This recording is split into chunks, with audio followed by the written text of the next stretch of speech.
Hey everybody, and this is just a little short class I'd like to do now. It's just sort of like an appendices to the previous class we've done in Kriya Tantra, looking at, for the most part, the whole four-branch recitation of Kriya Tantra. This I'd just like to do on mantras and retreat, so short, and I just like to get right into it. And then if, like, let's say you want to return to this video, if you sort of have questions or forget something, you want to do retreat, you can just watch it quick and get sort of the details about it. So just for the blessings of the Buddhas and with the setting our intention bodhicitta, I'm just going to recite the Heart Sutra here. Homage to perfection, wisdom, the Blessed Mother. As I've heard at one time, the Blessed One was dwelling in great mass Vulture's Mountain together, the great assembly of monks and nuns, great assembly of bodhisattvas. That time, the Blessed One was absorbed in the concentration of countless aspects of phenomena called profound illumination. That time also, Spirit of Avalokiteshvara, the Bodhisattva, the great being, was looking perfectly past profound perfection wisdom, looking perfectly also the five aggregates being empty of inherent existence. Then through the power of Buddha, Venerable Shariputra said to Spirit of Avalokiteshvara, the Bodhisattva, the great being, how should a son of the lineage trained who wishes to engage the practice of profound perfection wisdom? Thus he spoke, and Spirit of Avalokiteshvara, the Bodhisattva, the great being, replied to Venerable Shariputra as follows. Shariputra, whatever son or daughter of the lineage wishes to engage the practice of profound perfection wisdom should look perfectly like this. Subsequently, looking perfectly and correctly also the five aggregates being empty of inherent existence. Form is empty, emptiness is form. Emptiness is not other than form is not other than emptiness. Likewise, feeling, discrimination, compositional factors, and consciousness are empty. Shariputra, like this, all phenomena are empty, having no characteristics, not produce and do not cease. They have no defilement, no separation from defilement. They have no decrease and no increase. Therefore, Shariputra, in emptiness, there's no form, no feeling, no discrimination, no compositional factors, and no consciousness. There's no eye, no ear, no nose, no tongue, no body, no mentality, no form, no sound, no smell, no taste, no tactile object, no phenomenon. There's no I element, and so forth. There's no mentality element, and also up to no element of mental consciousness. There is no ignorance, and no exhaustion of ignorance, and so forth, up to no aging and death, no exhaustion of aging and death. Likewise, there's no suffering, origin, cessation, or path, no exalted awareness, no attainment, also no non-attainment. Therefore, Shariputra, because there's no attainment, bodhisattvas rely on and abide in the perfection of wisdom. Their minds have no obstructions and no fear. Passing utterly beyond perversity, attain the final nirvana. Also, all Buddhas reside perfectly in the three times, having relied upon the perfection of wisdom, became manifest, complete Buddhas in a state of unsurpassed, perfect, complete enlightenment. Therefore, the mantra of perfection of wisdom, the mantra of great knowledge, the unsurpassed mantra, the equal to the unequaled mantra, the mantra that thoroughly pacifies all suffering, since it's not false, should be known as the truth. The mantra of perfection of wisdom is proclaimed, Tayatam Gata Gata Paragata Parasamgati Bodhisoha. Shariputra, Bodhisattva, great being, should train the profound perfection of wisdom like this. Then the Blessed One arose from that concentration, said to Spirit of Avalokiteshvara, the Bodhisattva, the great being, that had spoken well. Good, O son of the lineage, it's like that. Since it's like that, just as you have revealed, in that way the profound perfection of wisdom should be practiced, and the Tathagatas will also rejoice. When the Blessed One had said this, Venerable Shariputra, Spirit of Avalokiteshvara, the Bodhisattva, the great being, the entire circle of disciples, as well as worldly beings, gods, humans, demigods, and spirits, were delighted and highly praised what had been spoken by the Blessed One. Okay, so a class on mantras here. So this is basically a bit of a continuation, we can say, of the sound base, or the final of the four branches that we talked about in the last class. So mantra recitation, mantra work is common to many, many spiritual traditions, and in a lot of ways is a huge part of Tantra. Tantra Vajrayana, another way of translating is a secret mantra, right? That's sort of what it means. So, mantra is a name or a vibration of Buddha. And it is spoken, usually in Sanskrit, sometimes in Tibetan or other languages, from a Buddha directly to an adept or someone higher bodhisattva who can receive it. You have to basically have realization of emptiness on the first bodhisattva bhumi to be able to sort of have visionary encounters with Buddhas and receive this kind of information. So that's why mantras are never changed. We can sort of translate them into English and sort of try and figure out. I mean, oftentimes it's just the name of a Buddha, so it's kind of like a long name, and that's the blessing or energy or vibration. The Buddha is just in that. So sometimes, like when you translate, let's say, the Vajrasattva mantra, everyone's always expecting, these sort of like pithy, wise things. And then you translate, it's like, oh, Vajrasattva, please take care of me, please heal me, da, da, da. And you think, well, that's it. Nothing more magical than that. But that's sort of the name of that, Vajrasattva, pure being, diamond being, who's purifying your mind by showing it's always already pure. So many mantras are like that, where it's just sort of the name of Buddha, or certain things are asking for CDs, powers, or realizations. And that's why we don't, a lot like the Quran, God speaks Arabic through the angel Gabriel, and we don't change that.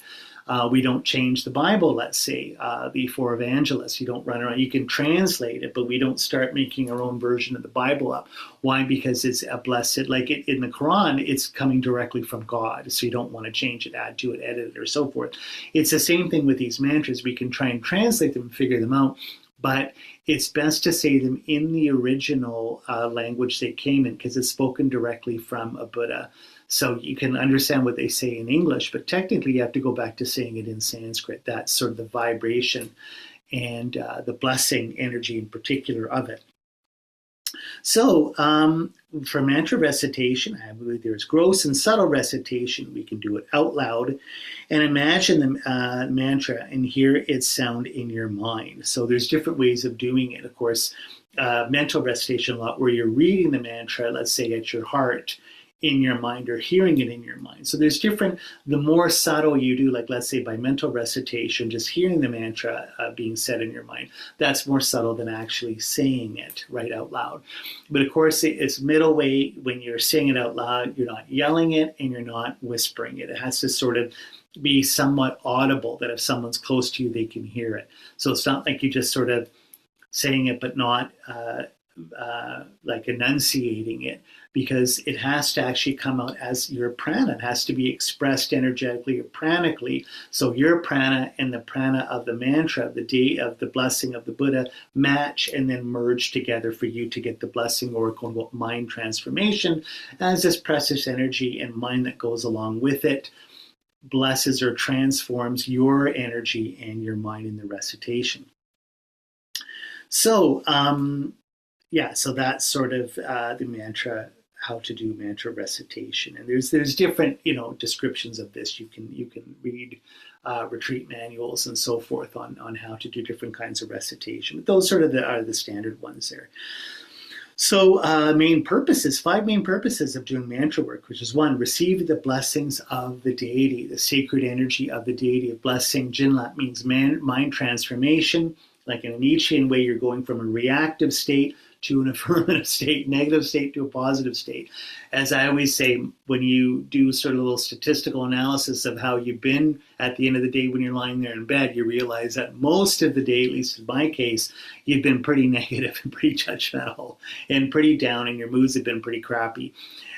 So we want to sort of purify that state and uplift ourselves, where we're, rather than closed, like Spinoza would say, with sad thoughts, that sad energy, you're all divorced and detached and collapsing in on yourself. Or do you have, like Spinoza would say, joyful thoughts or affirmative thoughts, where you're open and creative and powerful and linking up with everybody and everything around you, sort of non-dualistically, opening up to the world, seeing that the world and you are one. So when a Buddha blesses someone's mind, that's what they're doing. So Buddhas, I always say, can only do two things. One, tell you the truth, which is teaching. They can guide you. You have to walk the walk and talk the talk and do your own journey. They just guide you, showing you the map and how to read it. But they also encourage you or bless your mind, or sort of just like a personal trainer. You don't want to do the final rep of like a bench press, and you can do it. Come on, I love you. You're amazing. You're better than last week. The Buddhas are doing that. So they're cheerleading you.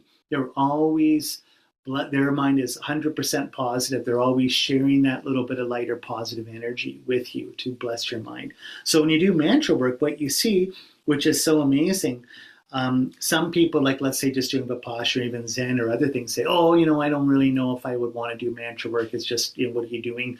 Turning a prayer wheel or sitting there with your mala at the bus stop saying mantras. But the one thing about mantra in Sanskrit means mind protection. How are you protecting your mind? You're protecting it from making it positive and not backsliding or sliding down the hill into negativity, where you're going to act on that negativity, that bad mood, that judgmental mind that you have. You're going to think, say, and do things that hurt yourself and hurt other people, both, or like at the same time, karmically, you're hurting both parties. You're always hurting yourself with bad karma, but you're not acting on that. So that's how you're protecting your mind, is you're protecting your mind just with the positive blessing energy of that Buddha. Now, of course, blessing energy, it's also blessing you or uplifting you, helping you go up a vibration, clearing your mood, sun coming from out of the clouds.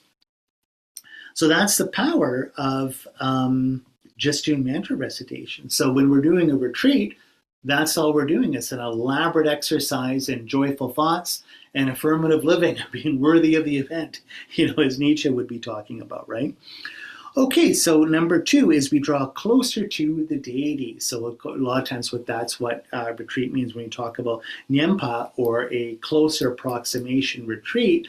By doing the mantra and the visualization retreat, we're getting closer to the deity, kind of like dating. We'd agree to move in with our partner, live with them, we're getting closer. Maybe we might even get engaged or married, or just have a sort of a longer term commitment or bond with one another. Doing the mantra a lot bonds you with the deity. You and the deity non-dualistically start to become one. Then you realize that you've always already been one right from the beginning. So it's bringing you closer. So that's what approximation is. Like, you're approximating or getting closer to becoming the deity, seeing that you're always already been the deity. But it's also just closer in the sense that, again, you're breaking down these boundaries, these dualistic boundaries between you and the deity, right? 3, we request attainments of the deity, again, getting close to them, requesting their blessing, their wisdom, their help, their skill, their compassion, and so forth.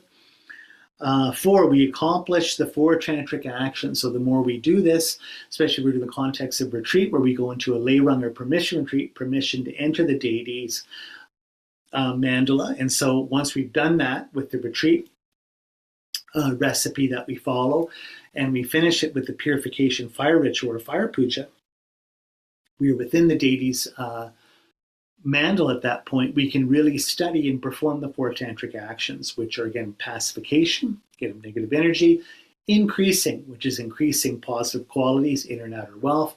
3, controlling or subjugating negative energy, within ourselves in particular. And finally, wrathful actions are destroying or overcoming bad energies, right? So those 4 tantric actions will always be done with mantra work in the context of a ritual. And then, of course, they always clearly purify negativity and create merit or positive energy. So that's what mantra work does here when you're doing mantras. So what we have to do with Kriya Tantra is oftentimes to perform a permission to enter the mandala trade, a lay rung, or in your own practice, you have to learn not just the main mantra of the deity, but there will also be mantras of the retinue of deities, kind of like the royal court of the deity you're working on. Oftentimes you'll recite the main mantra, and then you will recite the mantra for kind of like the father and the mother, like the family of the lineage. Those are extra mantras that you have to do. So for the 3 Kriya Tantra lineages of Tathagata, Lotus, and Vajra, you have to learn what these other mantras of these other deities or retinue deities, kind of like the inner court, are. So in David's book, his little one here, which is Need for Proper Initiation Practice Tantra, he has a little chart here with the different these different figures of the mandala. So for the Tathagata family class of Kriya Tantra, the principal, main sort of king or queen or ruler of the lineage, for instance, for the Tathagata class, is Buddha Shakyamuni. The lord of the lineage is Manjushri. The mother lineage is Marichi and the 5 guards, Pratisara, Mahamayuri, Sitavati, Mantra Darini, and Saha Ra Pramardani. Let's see, Saha Ra Pramardani. Okay, I've never heard of these deities, but anyway. And then other deities of the lineage in this particular Tathagata class of Kriya Tantra be Vijaya. So Ushnisha Vijaya, Sitapatra, Ushnisha Vimala, Ushnisha Jala, Ushnisha Kundi, and Parnashavari is the other one. For the Lotus family of Kriya Tantra, the principal is Amitayas. Lord of the lineage is Avalokiteshvara, mother lineage of Aryatara, and other deities would be Haryagriva. And for finally, the Vajra family, the lowest of the three, is the principal of the lineage is Akshobhya, lord of the lineage is Vajrapani, mother of the lineage is Anala Pramohani, and other deities, for instance, would be Amrita Kundali and Vajraguruda. So Garuda being one, and Amrita Kundali is a very important purification deity that you have in Kriya Tantra and all the Tantras. You use his mantra a lot and his visualization to chase away bad energy and to consecrate things. So it's good to know these things because oftentimes in Kriya Sadhana, they might say, recite the mantra of the Lord of the lineage and the mother of the lineage at this part. Well, then let's say if it's the Tathagata class, you would have to recite Manjushri and Marichi's mantras at this point. Right?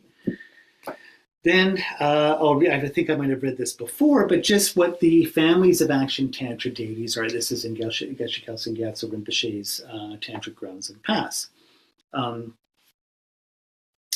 Yes, so it says there are three families of action Tantra deities: Tathagata family, Lotus family, and Vajra family. Deities of the Tathagata family are manifestations of the Vajra body of all the Buddhas. They are known as the Vairocana family. The principal deities of the Tathagata family are Buddha Muni, Trisamaya, Goya Raja, Buddha Muni, Vajrasana, and Vajrasattva. The lord of the Tathagata family is Manjushri, the mother of the family is Marichi.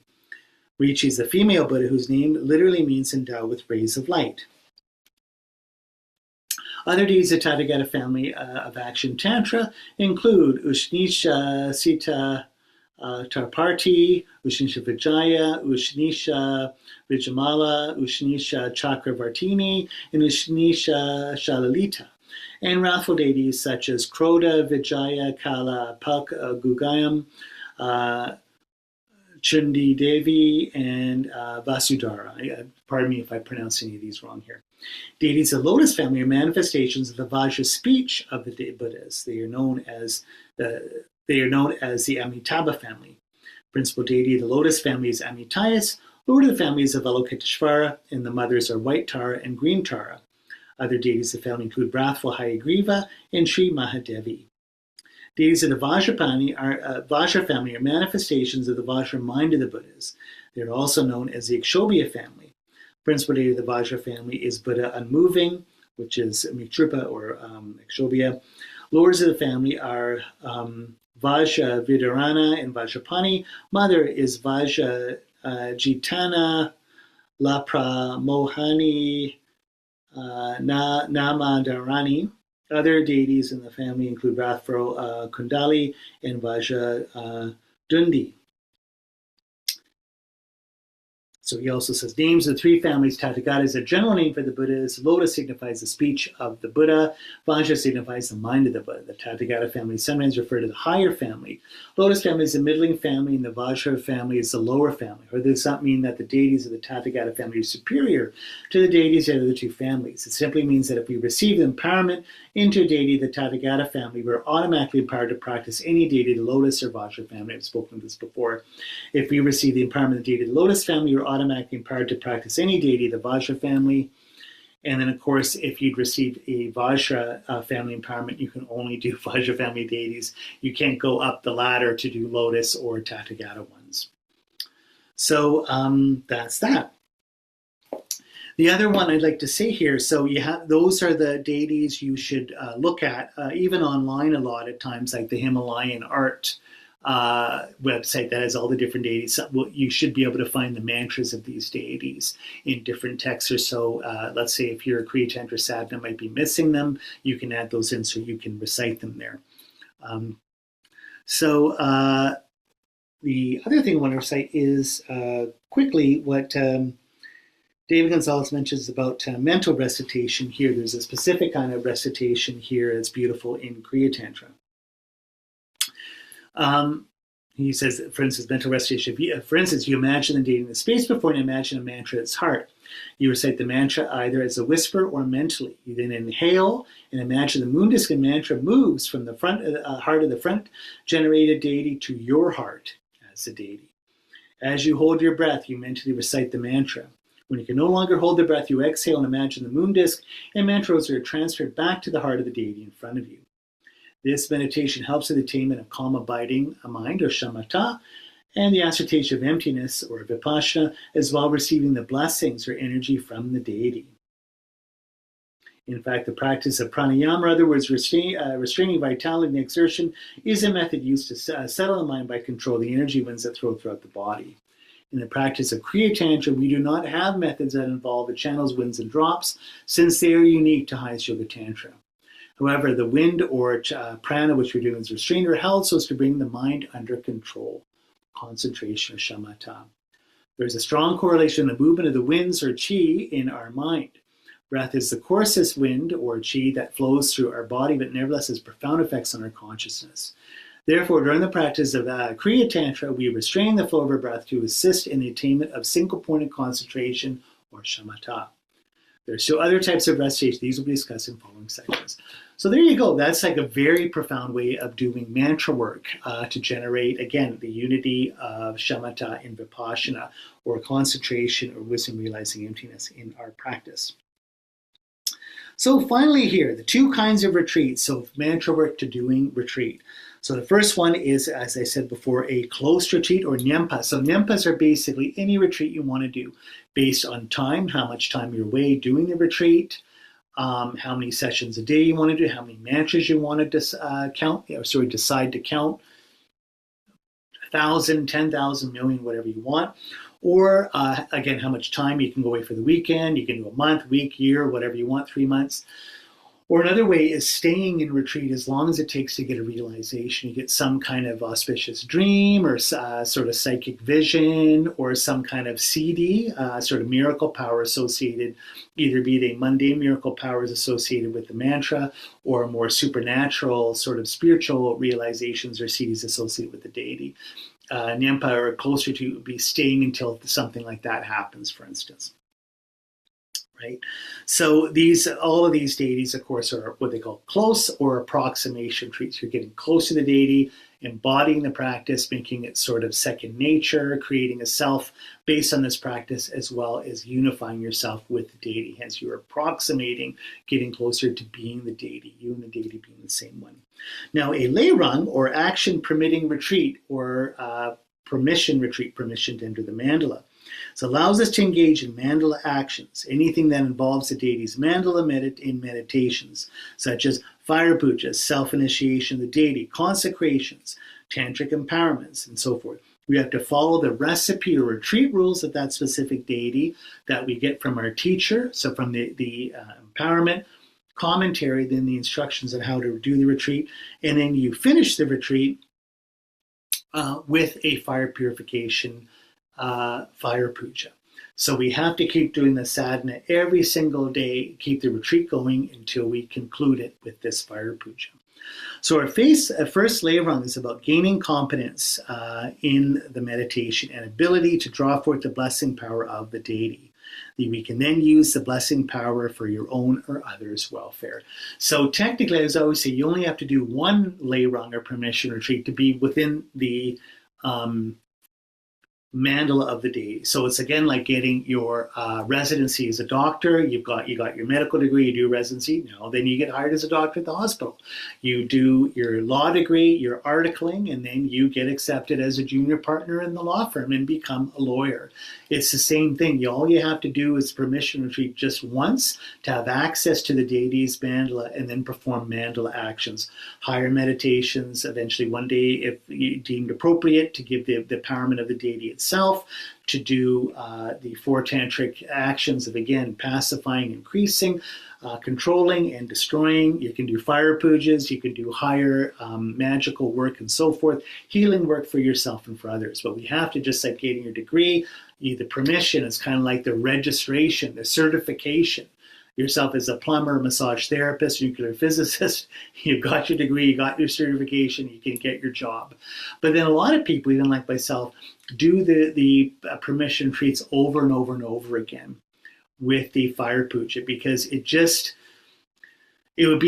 sounds kind of crazy, but let's say you decide to do 10 English doctorates one after the other. Let's say you're going to do 10 on James Joyce. I had a friend when I was in grad school, he read Ulysses, I think 10 or 12 times, and Finnegan's Wake 3 times. I had like total respect for that guy. He's a professor now, but wow. So you think, hey, you only need to read Ulysses once. Why reading it 10 or 12 times in a row? But he did, and it's the same thing. Of course, the more you read it, the more you study, the better it gets. The more you know. The more lay rungs you do, the more your compassion, wisdom, and power increase. And the more you get closer to the deity and they start operating.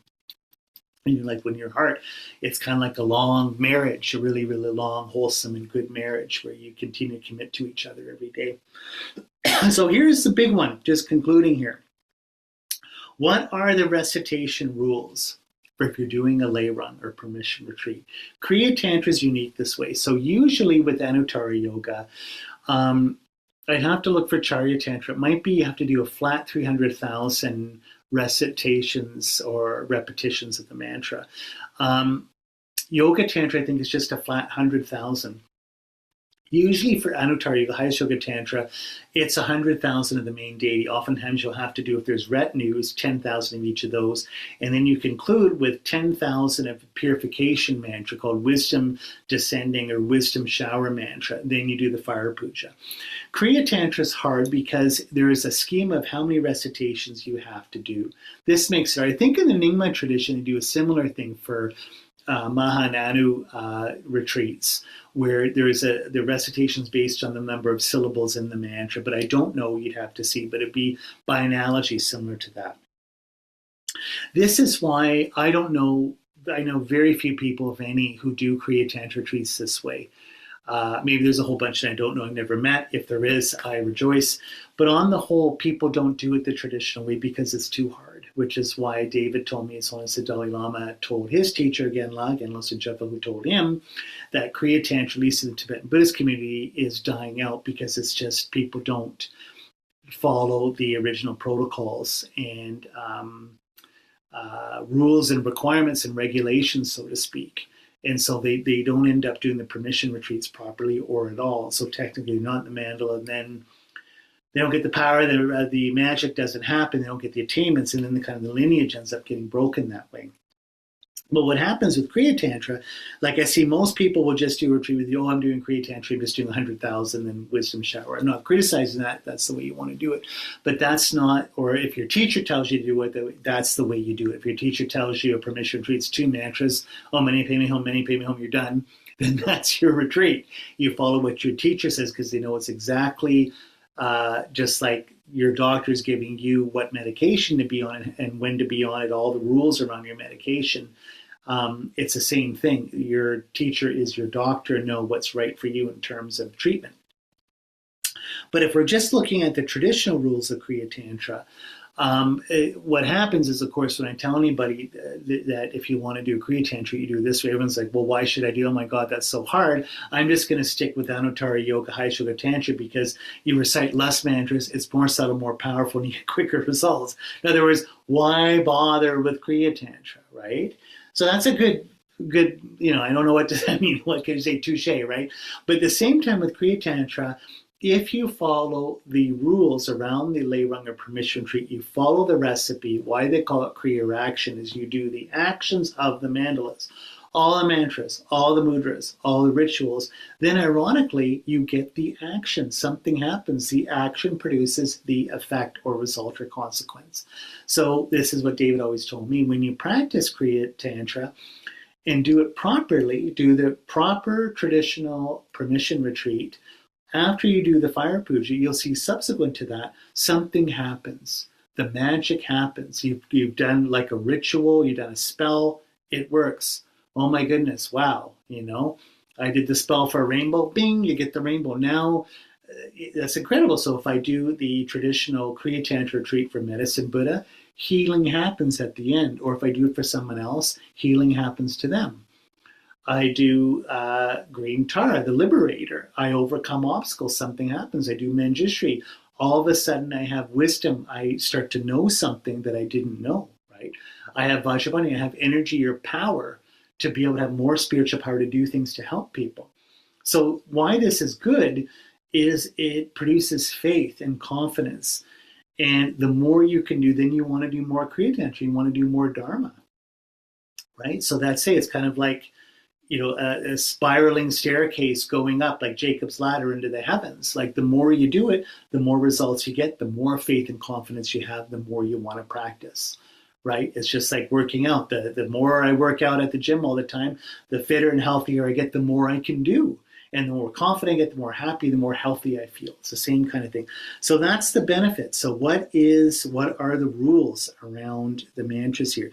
So generally, if the mantra, if you count it out, has less than 15 syllables, you have to do 100,000 repetitions per syllable. So in other words, Avalokiteshvara Chenrezig, Om Mani Padme Hum, there's 6 syllables for that mantra. The 6-syllable mantra, as they always say, it's 100,000 repetitions per 6 syllables. 600,000 repetitions of the mantra is what's required to do the Leirung permission retreat. Okay, so Chenrezig, 600,000 mantra is for that retreat, and then the fire puja. That's the rule there. So anything, you might have the good thing is they're short mantras that go fast. Same thing with, let's say, if you Manjushri, Amarapasana 100,000 per syllable.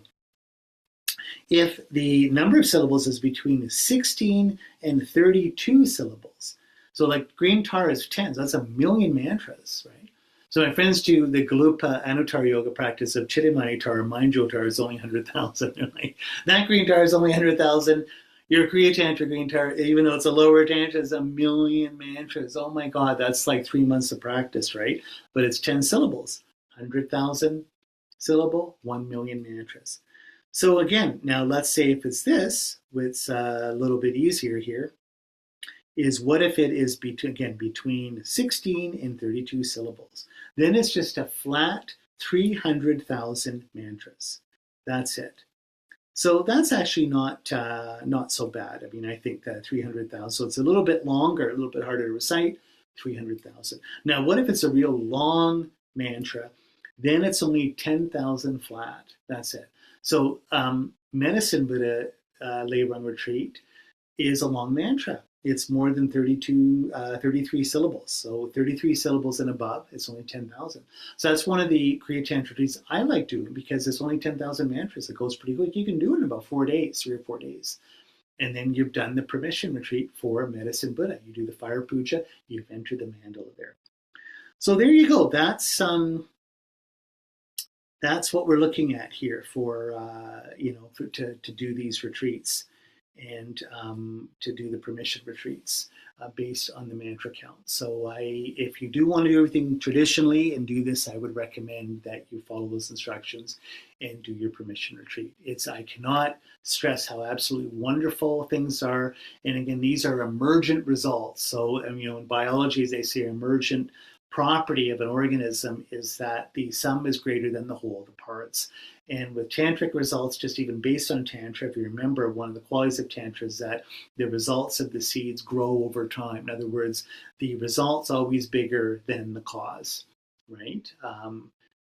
Cause and effect go together. You can't get a cause without an effect. You can't get the effect without the cause, these kinds of things. But the other thing is how seeds grow over time. And you can really see this, that the amazing tantric power, seed power of Tantra, because everything's done with bodhicitta and emptiness, means the results of doing Tantra are 10 times, 1,000,000 times more powerful than you would think and what you would expect.